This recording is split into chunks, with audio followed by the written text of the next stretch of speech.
ആകാശവാണി.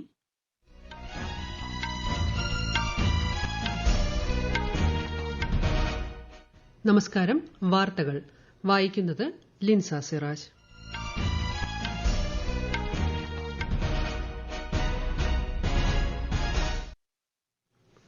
പ്രധാന വാർത്തകൾ. ബഹിരാകാശ രംഗത്ത് ചരിത്രം കുറിക്കാനൊരുങ്ങി ഇന്ത്യ. ആക്സിയം AX4 ദൌത്യത്തിന്റെ ഭാഗമായി വ്യോമസേന ഗ്രൂപ്പ് ക്യാപ്റ്റൻ ശുഭാംശു ശുക്ല അന്താരാഷ്ട്ര ബഹിരാകാശ നിലയത്തിലേക്ക്. സുപ്രധാന മന്ത്രാലയങ്ങൾക്ക് പുതിയ സെക്രട്ടറിമാരെ നിയമിച്ച് കേന്ദ്ര സർക്കാർ. അരവിന്ദ് ശ്രീവാസ്തവ റവന്യൂ സെക്രട്ടറിയാകും. ടോൾ പ്ലാസകളിൽ ഉപഗ്രഹാധിഷ്ഠിത ടോൾ പിരിവ് സംവിധാനം ആരംഭിക്കുന്നതുമായി ബന്ധപ്പെട്ട് തീരുമാനമെടുത്തിട്ടില്ലെന്ന് കേന്ദ്ര സർക്കാർ.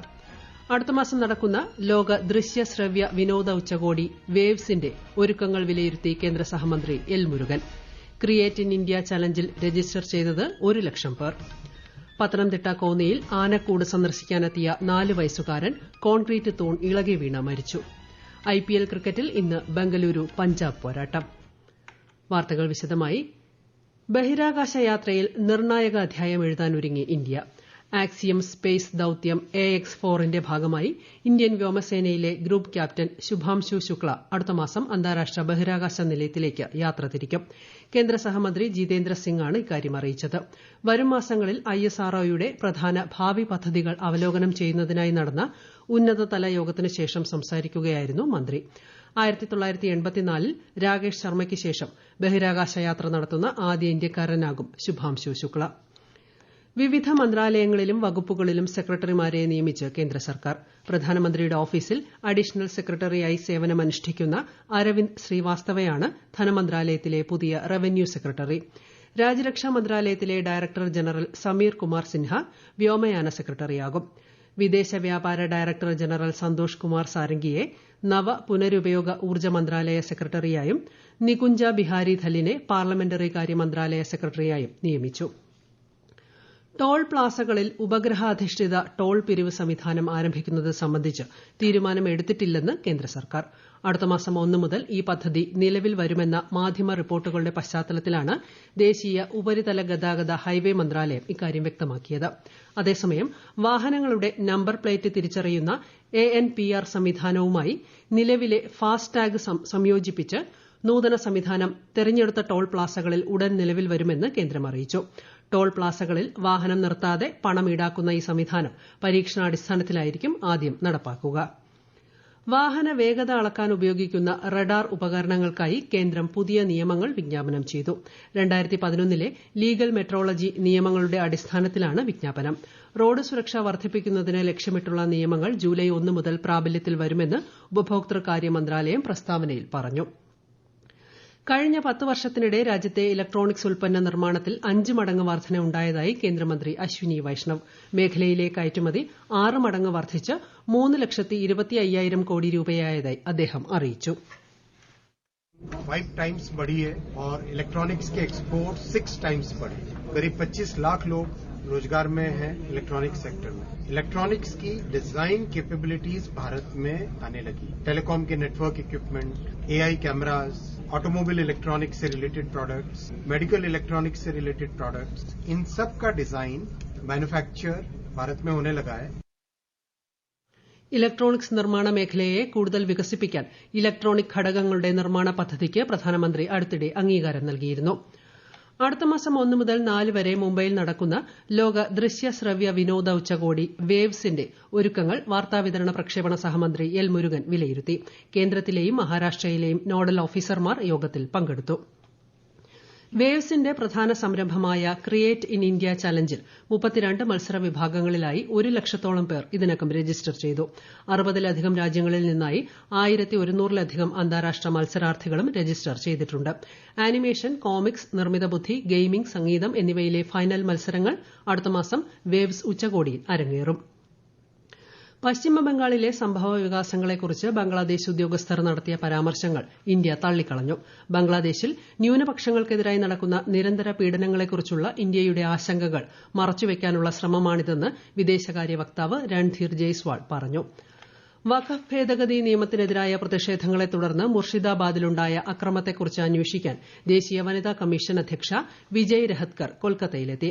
സംഘർഷബാധിത പ്രദേശങ്ങൾ അവർ സന്ദർശിച്ചു. മാൾഡയിലെ അഭയാർത്ഥി ക്യാമ്പിൽ ദേശീയ മനുഷ്യാവകാശ കമ്മീഷൻ സംഘവും സന്ദർശനം നടത്തി. ഈ വാർത്തകൾ ആകാശവാണിയിൽ നിന്ന്. ആകാശവാണി വാർത്തകളും വാർത്താധിഷ്ഠിത പരിപാടികളും all India radio news Thiruvananthapuram YouTube ചാനലിലും all India radio news Thiruvananthapuram Facebook പേജിലും AR News_ തിരുവനന്തപുരം ഇൻസ്റ്റഗ്രാം അക്കൌണ്ടിലും AR News_TVM X ഹാൻഡിലും ലഭ്യമാണ്. വിഴിഞ്ഞം അന്താരാഷ്ട്ര തുറമുഖം അടുത്ത മാസം 2-ന് പ്രധാനമന്ത്രി നരേന്ദ്രമോദി രാജ്യത്തിന് സമർപ്പിക്കും. ദക്ഷിണേഷ്യയിലെ ആദ്യ അർദ്ധയന്ത്രവൽകൃത തുറമുഖമായ വിഴിഞ്ഞം ഇന്ത്യയുടെ വാണിജ്യ കവാടമായി അതിവേഗം വളരുകയാണ്. 2024 ജൂലൈ 13 മുതലാണ് വിഴിഞ്ഞത്ത് പരീക്ഷണാടിസ്ഥാനത്തിൽ കപ്പലുകൾ വന്നു തുടങ്ങിയത്. പ്രധാനമന്ത്രി നരേന്ദ്രമോദി ഇന്ന് ടെസ്ല കമ്പനി CEO എലോൺ മസ്കുമായി ചർച്ച നടത്തി. സാങ്കേതികവിദ്യ, നൂതനാശയങ്ങൾ എന്നീ മേഖലകളിൽ ഇന്ത്യ അമേരിക്ക സഹകരണത്തിനുള്ള സാധ്യതകൾ ഇരുവരും വിലയിരുത്തി. യുനെസ്കോയുടെ ലോക സ്മാരക രജിസ്റ്ററിൽ ഭഗവത്ഗീതയും നാട്യശാസ്ത്രവും ഉൾപ്പെടുത്തിയതിനെ പ്രധാനമന്ത്രി നരേന്ദ്രമോദി പ്രകീർത്തിച്ചു. ഇന്ത്യയുടെ കാലാതീതമായ ജ്ഞാനത്തിനും സമ്പന്നമായ സംസ്കാരത്തിനുമുള്ള ആഗോള അംഗീകാരമാണിതെന്ന് അദ്ദേഹം പറഞ്ഞു. പത്തനംതിട്ട കോന്നിയിൽ ആനക്കൂട് സന്ദർശിക്കാനെത്തിയ 4 വയസ്സുകാരൻ കോൺക്രീറ്റ് തൂൺ ഇളകി വീണ് മരിച്ചു. അടൂർ കടമ്പനാട് സ്വദേശികളായ അജി ശാരി ദമ്പതികളുടെ മകൻ അഭിരാമാണ് മരിച്ചത്.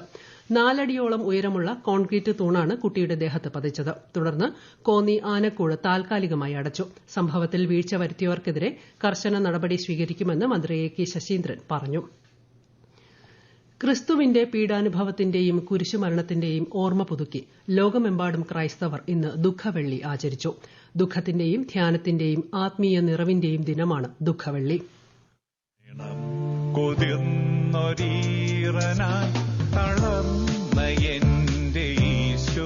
രാജ്യമെമ്പാടുമുള്ള ക്രൈസ്തവ ദേവാലയങ്ങളിൽ ഇന്ന് പ്രത്യേക പ്രാർത്ഥനകൾ നടന്നു. തിരുവനന്തപുരം പാളയം സെന്റ് ജോസഫ് കത്തീഡ്രലിലും കൊല്ലം അഞ്ചൽ മണലിൽ മലങ്കര കാത്തോലിക്ക പള്ളിയിലും കർദിനാൾ മാർ ബെസേലിയോസ് ക്ലെമിസ് ബാവ പ്രാർത്ഥനകൾക്ക് നേതൃത്വം നൽകി. ലത്തീൻ അതിരൂപത ആർച്ച് ബിഷപ്പ് തോമസ് ജെ നെറ്റോ പാളയം പള്ളിയിൽ സമാപന സന്ദേശം നൽകി. ഓർത്തഡോക്സ് സഭാധ്യക്ഷൻ ബെസേലിയോസ് മാർത്തോമ മാത്യൂസ് തൃതീയൻ കാതോലിക്ക ബാവ കോട്ടയം വാഴൂർ സെന്റ് പീറ്റേഴ്സ് ദേവാലയത്തിലും, യാക്കോബായ സഭയുടെ ശ്രേഷ്ഠ കാതോലിക്ക ബാവ ബെസേലിയോസ് ജോസഫ് ബാവ കോട്ടയം മണർകാട് സെന്റ് മേരീസ് യാക്കോബായ സുറിയാനി പള്ളിയിലും കർമ്മങ്ങൾ അനുഷ്ഠിച്ചു.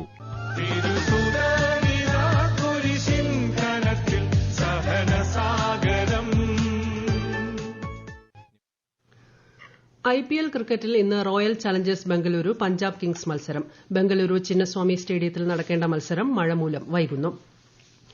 കേരള സർക്കാരിന്റെ 4ാം വാർഷികാഘോഷങ്ങളുടെ സംസ്ഥാനതല ഉദ്ഘാടനം തിങ്കളാഴ്ച മുഖ്യമന്ത്രി പിണറായി വിജയൻ കാസർഗോഡ് നിർവഹിക്കും. മെയ് 30 വരെ വിപുലമായ പരിപാടികളോടെയാണ് വാർഷികാഘോഷം സംഘടിപ്പിക്കുന്നത്. സിനിമാ മേഖലയിലെ ലഹരി ഉപയോഗത്തിൽ മുഖം നോക്കാതെ നടപടിയെടുക്കുമെന്ന് മന്ത്രി സജി ചെറിയാൻ. ലഹരി പരിശോധനയിൽ നിന്ന് ആരെയും ഒഴിവാക്കില്ലെന്നും വിവരം ലഭിച്ചാൽ എവിടെയും പരിശോധന നടത്തുമെന്നും മന്ത്രി MB രാജേഷ് അറിയിച്ചു. Joint entrance examination JEE main പരീക്ഷയുടെ ഫലം നാളെ പ്രഖ്യാപിക്കുമെന്ന് നാഷണൽ ടെസ്റ്റിംഗ് ഏജൻസി അറിയിച്ചു. രാജ്യത്തെ വിവിധ എഞ്ചിനീയറിംഗ് കോളേജുകളിലേക്കുള്ള ബിരുദ പ്രവേശനത്തിന് ദേശീയ തലത്തിൽ നടത്തുന്ന പ്രവേശന പരീക്ഷയാണ് JEE. ഛത്തീസ്ഗഡിലെ സുക്മ ജില്ലയിൽ ഇന്ന് 9 വനിതാ നക്സലുകൾ ഉൾപ്പെടെ 22 മാവോയിസ്റ്റുകൾ കീഴടങ്ങി. പോലീസിലെയും CRPFലെയും മുതിർന്ന ഉദ്യോഗസ്ഥർക്ക് മുന്നിലാണ് ഇവർ കീഴടങ്ങിയത്. ആഫ്രിക്കൻ രാഷ്ട്രമായ സാംബിയയിൽ എംപോക്സ് ബാധിതരുടെ എണ്ണം 49ആയി. 10 വയസ്സുള്ള കുട്ടി ഇന്നലെ മരിച്ചു. ഈ മാസം 13 പുതിയ കേസുകൾ റിപ്പോർട്ട് ചെയ്തു. രാജ്യത്തെ 10 പ്രവിശ്യകളിൽ 6ലും രോഗം റിപ്പോർട്ട് ചെയ്തിട്ടുണ്ട്. കോളറ ബാധയും വ്യാപിക്കുന്നതായി റിപ്പോർട്ടുകൾ സൂചിപ്പിക്കുന്നു. പടിഞ്ഞാറൻ യമനിലെ ഇന്ധന തുറമുഖത്ത് അമേരിക്ക നടത്തിയ വ്യോമാക്രമണത്തിൽ 38ഓളം തൊഴിലാളികൾ കൊല്ലപ്പെടുകയും 100-ലധികം പേർക്ക് പരിക്കേൽക്കുകയും ചെയ്തതായി ഹൂതികളുടെ ഉടമസ്ഥതയിലുള്ള അൽ മസീറ TV റിപ്പോർട്ട് ചെയ്തു. ആക്രമണത്തിനിരയായവർ സാധാരണ തൊഴിലാളികളാണെന്ന് ഹൂതി ആരോഗ്യ മന്ത്രാലയം അറിയിച്ചു. പ്രധാന വാർത്തകൾ വീണ്ടും. ബഹിരാകാശ രംഗത്ത് ചരിത്രം കുറിക്കാനൊരുങ്ങിയ ഇന്ത്യ ആക്സിയം AX4 ദൌത്യത്തിന്റെ ഭാഗമായി വ്യോമസേന ഗ്രൂപ്പ് ക്യാപ്റ്റൻ ശുഭാംശു ശുക്ല അന്താരാഷ്ട്ര ബഹിരാകാശ നിലയത്തിലേക്ക്. സുപ്രധാന മന്ത്രാലയങ്ങൾക്ക് പുതിയ സെക്രട്ടറിമാരെ നിയമിച്ച് കേന്ദ്ര സർക്കാർ. അരവിന്ദ് ശ്രീവാസ്തവ റവന്യൂ സെക്രട്ടറിയാകും. ടോൾ പ്ലാസകളിൽ ഉപഗ്രഹാധിഷ്ഠിത ടോൾ പിരിവ് സംവിധാനം ആരംഭിക്കുന്നതുമായി ബന്ധപ്പെട്ട് തീരുമാനമെടുത്തിട്ടില്ലെന്ന് കേന്ദ്ര സർക്കാർ. അടുത്ത മാസം നടക്കുന്ന ലോക ദൃശ്യ ശ്രവ്യ വിനോദ ഉച്ചകോടി വേവ്സിന്റെ ഒരുക്കങ്ങൾ വിലയിരുത്തി കേന്ദ്ര സഹമന്ത്രി L Murugan. Create in India ചലഞ്ചിൽ രജിസ്റ്റർ ചെയ്തത് 1 ലക്ഷം പേർ. പത്തനംതിട്ട കോന്നിയിൽ ആനക്കൂട് സന്ദർശിക്കാനെത്തിയ 4 വയസ്സുകാരൻ കോൺക്രീറ്റ് തൂൺ ഇളകി വീണ് മരിച്ചു. IPL ക്രിക്കറ്റിൽ ഇന്ന് ബംഗളൂരു പഞ്ചാബ് പോരാട്ടം. വാർത്തകൾ കഴിഞ്ഞു. അടുത്ത വാർത്താ പ്രക്ഷേപണം രാത്രി 8:35.